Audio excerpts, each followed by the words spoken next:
Do you want to build a killer wardrobe but find yourself thinking, I can't afford to splurge on everything, and where do I even start? Bottom line, where do I splurge and where do I save? Help a girl out. I gotcha. In this video, I am breaking down 12 key investment pieces that you'll need to build a timeless, versatile wardrobe. These are the classic pieces that you'll reach for time and again, year after year, and feel like $1,000,000 every time you wear them. Best of all, I'll show you how to care for your items to ensure that they stay looking their best, getting the most from your investment. Let's do this. Two important things I want you to remember. Invest in classic styles, in neutral colors, void of embellishments. These pieces are going to be the most versatile, serving as the foundation upon which all else is built. You'll get much more use out of the basic neutral pieces. I will never forget this. One time I was shopping with a girlfriend at Nordstrom and I came across this jade green cheetah print patent leather Jimmy Choo bag I insisted was a great basic. She just stared at me blankly, grabs the bag from my hand and says, "We're done here." That's a friend. Number two, it is not a must-have if you know you will not wear it. These are guidelines, not rules. If you know you will not wear something, don't buy it. Instead, consider the concept and look instead for a piece that serves the same purpose. For example, I love the look of a classic tailored blazer. I ogle it on Pinterest. It's chic, it's versatile, and it's so polished. But I would rather wear a straight jacket. It would be so much more comfortable. Instead, I take the concept, which is a tailored, structured layering piece, and I opt instead for a knit blazer like these from L'Agence. I get the look and the feel of a blazer with the give, stretch, and comfort of a knit. This type of thing I personally will definitely wear. #worth it. Here are your 12 investment pieces. Number one, a dress coat in a neutral color like a black, a camel, a navy, or a gray. Choose the color that you will use the most and that you love the most. These are all neutrals, so they will all work with everything else, don't worry. A dress coat like this serves a multifunctional use. One, obviously, is warmth, but two, it's just a cool, stylish layering piece. It elevates anything in 5 seconds. It can be worn with everything from a chic night out to jeans and a t-shirt. The best fabrics, ladies. Look for 100% wool, 100% wool gabardine, cashmere, camel, mohair. To drive the price down, look for a blend of those fabrics. That's still going to give you the luxury and the quality without the ridiculous price point. On the high end is my personal favorite. This is by MARA. It is their Manuela Icon coat, made of pure camel hair. Camels are not harmed, it's just the hair. I bought it in black. It's soft, silky, luxurious, and it looks like it. MARA is an Italian luxury house revered for its perfectly tailored coats, couture craftsmanship, and polished sophistication. If you're petite like me, the single-breasted, simple design is going to be one of the most flattering, as it's not going to overwhelm our frame the way some others can. I didn't have to alter it. This fit perfectly. It is on the pricier end, heads up. This is $3,650, but we are talking investment pieces. To care for it, I have it dry cleaned on occasion, and I keep it stored in the MARA garment bag that it came with. Still in the luxury category, still by MARA, but at 1/3 of the price, approximately, for my mathematicians. The MARA Tempura Wrap Coat. I know, it sounds like a sushi roll, right? It's a blend of wool, alpaca, and mohair. Again, we're looking at the blend to drive the price down, but you still get the beautiful luxury and tailored look of the MARA. When the tailoring and design of a specific product is as outstanding as a MARA, you don't need the bells and whistles. The tailoring and the gorgeous textile stands on its own and speaks for itself. It shouts luxury without saying a word. That is why it is worth the investment, in my opinion. And listen, if you would normally consider spending $500 for a dress coat, consider spending a few hundred more for a MARA. A tailored blazer in a high quality fabric like wool, cashmere, or a blend. For my ladies who are perfectly comfortable with a traditional blazer, this is a MARA Classic Black. Both small and average busted ladies can of course wear the single-breasted blazer. For my larger breasted ladies like myself, the single-breasted is going to be the most flattering on us because it's not going to have that pull that some of the double-breasted has, and it's not going to add as much bulk to the top of us. In ivory, a gorgeous linen blazer. This one is by Roland Morant. To answer your question, yes, you can absolutely, no qualms about it, wear linen in the fall and the winter. Linen actually works to keep you warm in the winter, as well as having breathing and cooling properties. Linen is a temperature regulating fabric. And because I can't help myself, if you already have your basic blazers and you're ready to build on it with something fun, How pretty is this? From L'Agence, it's a metallic gold, or this flipping gorgeous tangerine knit with a luxurious touch of gold buttons to set it off. Okay, now obviously this is something that you're gonna use to build on top, but I came across it and it was so pretty, I had to show you. Number 3, a tailored dress pant. As simple and clean as possible in a neutral color, of course. I have had these wool crepe pants from Safiyaa for 7 or 8 years. And I can't tell you how many times I have worn them, both professionally or even a night out. They are that versatile. A long classic line, perfectly tailored, no embellishments. I can put them with most anything and they work. If you follow me, you know that I had these when we were in London and I wore them out with this beautiful top. We were going out for a beautiful dinner and to see a show. You can see how versatile they are. I can wear these for professional meetings with a pretty silk top and a knit blazer, or change into a sexier top, a sparkly bag, and it's totally night out appropriate. Another brand that I highly recommend for fit, quality, and classic lines is the brand Theory, specifically their Demetria pant. I have several of these myself. Navy, black, charcoal. It's a blend of 96% wool with just a smidge, 4% of elastane for just enough comfy give and shape keeping. Side note, if your budget allows, opt for one pair that you can wear with heels and another that you can wear with a flatter heel. If you're going to do that, I highly recommend buying 2 different colors just so that you have more options. Also, really important to note, ladies, you do not need your pant and your blazer to match. As a matter of fact, it's more modern and fresh for the pieces not to, but simply to coordinate. As long as you choose neutral colors, you're golden. They'll both coordinate perfectly and you'll get much more mileage and use out of them. A simple knee-length dress in a style best suited for your body type. Whether you're an apple, a pear, or an hourglass, I have 3 videos down below outlining dress styles that look the best on your particular body type. I will include that below. That being said, you want a simple, unadorned, non-embellished dress in a neutral color to serve as a canvas. Wear alone with a sweater, a jacket, over a button-up shirt, belt it, scarf it. So many looks with one piece. Keep it to the knee or slightly above if, like me, you're petite. This is the most classic length and you're going to get the most mileage out of it. A basic pump.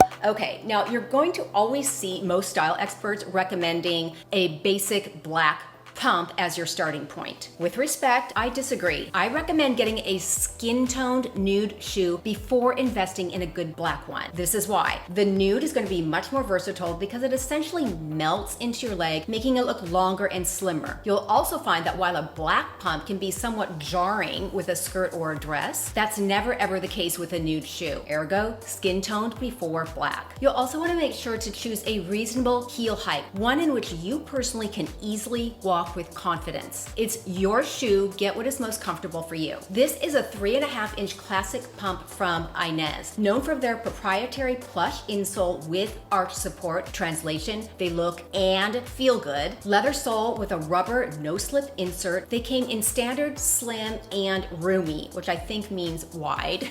Just say wide. And all the colors, nude, black, even a red, but they come in all the basic colors. Next are your boots, ankle or knee. You're going to start with the one that you know you will get the most use out of. For me, it's an ankle boot because it works better with skirts, dresses, and pants, whereas a knee boot can sometimes not look that good with a skirt or a dress. So this is a little more useful for me. Again from Inez, a black ankle boot with a low profile. Low profile enables you to wear the boot with a dress or skirt and have it look flattering. Higher ankle boots are extremely hard to wear because they shorten the legs and can make us look chunky when we're not. No bueno. Ladies, if you love the idea, like I do, of a black ankle boot with a low profile, I would grab this. It is excruciatingly difficult to find low profile ankle boot like this. Just Google it yourself. So I was excited when I found this for you. Next is your classic knee boot. A high quality black knee boot is a fashion essential. I personally have a flat, a low heel, and a stiletto. As with everything else, start with what you will wear the most, then move on to the it'd be nice to have. This by Loeffler Randall. Leather, round toe, 3.5-inch block heel, and a padded insole. Number 8, a quality handbag. You knew this was coming. I love my handbags. Bags and wallets are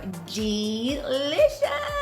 I love them. When I splurge, it's here. A good bag makes or breaks the look. Hard stop. If you think I'm gonna say start with a quality black tote, You must not follow me. Listen, black is a perfectly good option. It's a safe bet, and it's what everyone does. You cannot go wrong. However, instead of black, I recommend going first with the navy, and here's why. Without exception, navy is just as universal as black, but because it's less expected, it reads a bit more sophisticated. Navy and black go beautifully together, so if you're wearing all black, carrying a navy bag, it will look stunning, I promise. It'll make people look twice and go, ooh, that's pretty. Let me show you. Wardrobe malfunction. All right. Here's black. This is a basic black tote. This is by Tom Ford. I've shown you this before. It's nice. It looks a little Halloweenish, but let me show you navy.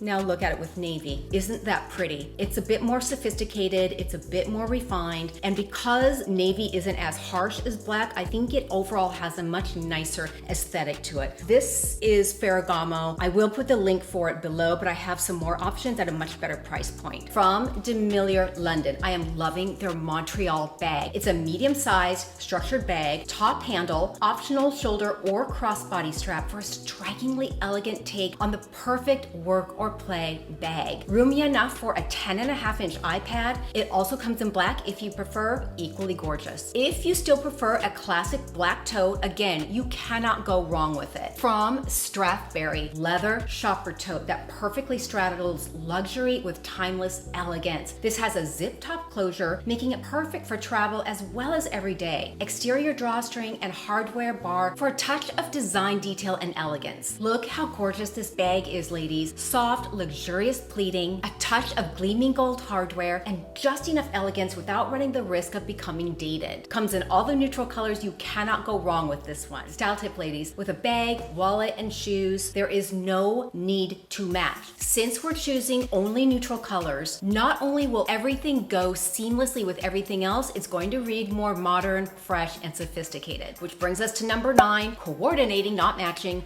wallet. Picture it. There you are, waltzing into a room in your classic Max Mara dress coat, your gorgeous pleated trousers, your chic black boots, and your elegant tote. You are impressive. You dip into your bag to pay for cocktails. Wah, wah. A ratty wallet. Ew. Listen, don't trip at mile 26.1 of a 26.2 marathon. Finish the job. You want a simple, sleek wallet. Whether you prefer a continental, which is the longer version, or a French wallet, which is the shorter, I'm loving this from Mulberry, especially for the price. Their continental wallet in pebbled leather. I chose this not only for its streamlined elegance and versatility, I loved the exterior zip pocket. Sometimes it's the details that matter. I like the ability to slip a credit card or an ID into the pocket and not have to dig through my wallet. Sometimes it's just the simple details. Beautiful, high quality leather. It's a designer luxury line without the super high-end pricing. This is a good value. It's still pricey, but remember we're talking investment pieces. This looks and feels and reads expensive and luxurious, and it's a piece that's going to last over the years without becoming dated. Okay, ladies, I'm gonna show you this in a second. Caring for your expensive leather goods. I get this question all the time. To keep your pieces looking their best for years, you definitely want to take care of them. There's a specific way that I take care of all my leather goods, and you know I love my bags and my wallets. Number 1, I store every single bag in a duster. The duster is going to protect your bag, be it from color transfers, dirt, or scratches. The same with my good leather boots. Or if they didn't come with a duster bag or you can't find it, you can get them on Amazon. They're not expensive. Number 2, home cleaning. Every so often when I think a piece looks a little bit dull, I use Leather Honey. This actually cleans, conditions, and revitalizes. This is what I personally use. You just gently rub it over the bag or the boot, you let it absorb, and you let it sit for at least 2 hours, preferably overnight. In the morning, wipe off any excess and it's good to go. This is just part of keeping your bags and your boots looking nice. Oh, it's also water repellent. Finally, every 1 to 2 years, or just when I feel like it needs it, I do have them professionally cleaned. It's usually a service offered by dry cleaners, but be sure to not only ask your dry cleaner if they are comfortable cleaning and restoring a high-end bag like yours, then read the fine print. If they ask you to sign anything, which they might, it's usually in the form of a disclaimer or a waiver. Make sure you just understand 100%. If at the end of the day you're like, oh, I don't really feel comfortable with that dry cleaner, walk away. There are a lot of other people that do it. 2 high quality scarves, a patterned and a solid. You want to choose high quality natural fibers. We are talking about investment pieces here. Think silk, cashmere, wool, or a blend of all of those. Now, personally, I only do cashmere or cashmere silk blend depending on the product. Wool is super scratchy on me, but if that's not the case for you, you can certainly opt for that. Opting for a pattern or a print is going to give you the ability to bring together all of your pieces in a snap. I can have the most boring outfit in the entire world and I throw on a printed scarf and all of a sudden everybody goes, oh, you look nice today. I'm like, I wore a scarf. A selection of lightweight sweaters in basic neutral colors are fundamentals in my closet. I cannot tell you how many times I wear them, whether on their own, underneath a jacket, layered with scarves and sweaters. They're awesome. Simple fitted pullovers in navy, camel, black, ivory, and gray. Those are my foundation. Wear as is or bump it up with your patterned scarf, a gold chain, throw on a blazer, a trench, a long duster cardigan. They are as versatile as a t-shirt. Vince has a great cashmere line if your budget allows. Quince also has a nice quality cashmere at incredibly affordable pricing. The most important thing to remember is to keep them void of any bells and whistles. Again, we're talking about basic pieces that you can wear as is or that you can layer to make them a little more interesting. Coordinating metallic jewelry. You will notice that in all of my videos, I wear the same handful of gold or silver jewelry, always. It coordinates beautifully and it looks rich, luxurious, and polishes off really anything that I wear.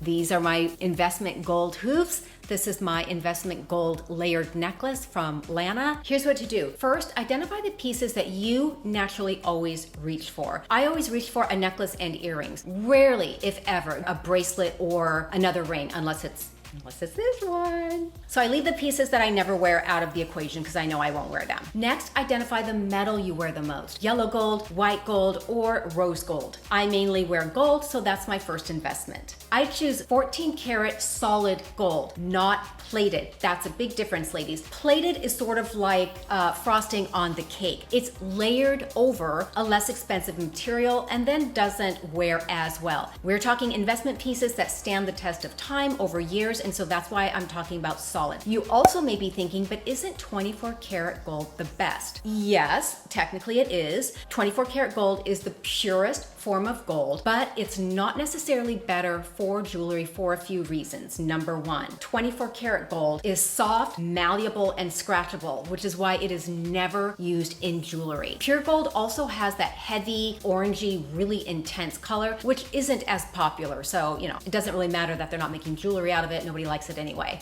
I love the Lana brand, as you know, not only for her delicate designs, but for the way she cuts her pieces, allowing the light to hit the piece from every angle for an unparalleled look. She sells yellow and white gold. Both are beautiful depending on your preference. Now, if you love the idea of a diamond eternity band, this is a 5 karat total weight. It's made with 14 karat gold. I did have this custom made by my jeweler, but ladies, if you like this, but you don't want to spend, this kind of money, consider lab-grown diamonds. They are a fraction of the price. They are real diamonds. The only difference is that they're made using like a sliver of a diamond chip, and then here's the best way I can explain it. You know how they make pearls, right? A natural pearl essentially is made when a grain of sand gets into the oyster, and the oyster is like regurgitating, trying to get the grain of sand out, and the regurgitation over and over results in a pearl. When they make a man-made pearl, they're simply inserting a grain of sand in order to start the process. Similar with this. You can do this two ways. One, you can certainly go into your own jeweler and ask them to design you eternity band in the carat weight that you like in lab-grown diamonds, or you can purchase from Ross Simons. Now, there are a lot of different lab-grown diamonds online, a lot of different stores. I haven't tried them. Ross Simons I trust. They're a legit, reputable, good brand. They're also under the affiliate umbrella that I work through. It's very difficult to get in, both as an influencer and as a brand. a classic nude lip color. Look, a nude lip never goes out of style. My favorite color that you all always ask me about, why can't I ever find anything when I want to show you? Just a minute. My favorite color, I'm wearing it right now, is the Chanel Mary Rose. It's just a good pinky nude lip. I swipe a coat or two over my lip, and then the other end is a gloss that seals in the color. This makes it a little easier when you're going out and you're having a cocktail. Your lipstick does last longer. It does not last all night. I hate it when people say that. Nothing lasts all night, I'm telling you. You always have to reapply. Sometimes I'll wear a lighter liner, sometimes I wear a darker one, just depending on the look that I want. These classics never ever go out of style, and they are completely worth the splurge. Ladies, it's not only important to know what pieces to invest in, it's also equally important to know how to style them in order to look your best. So be sure to check out my next video, 10 style tips that will change your life. Have an amazing weekend, and I'll see y'all Tuesday, ladies.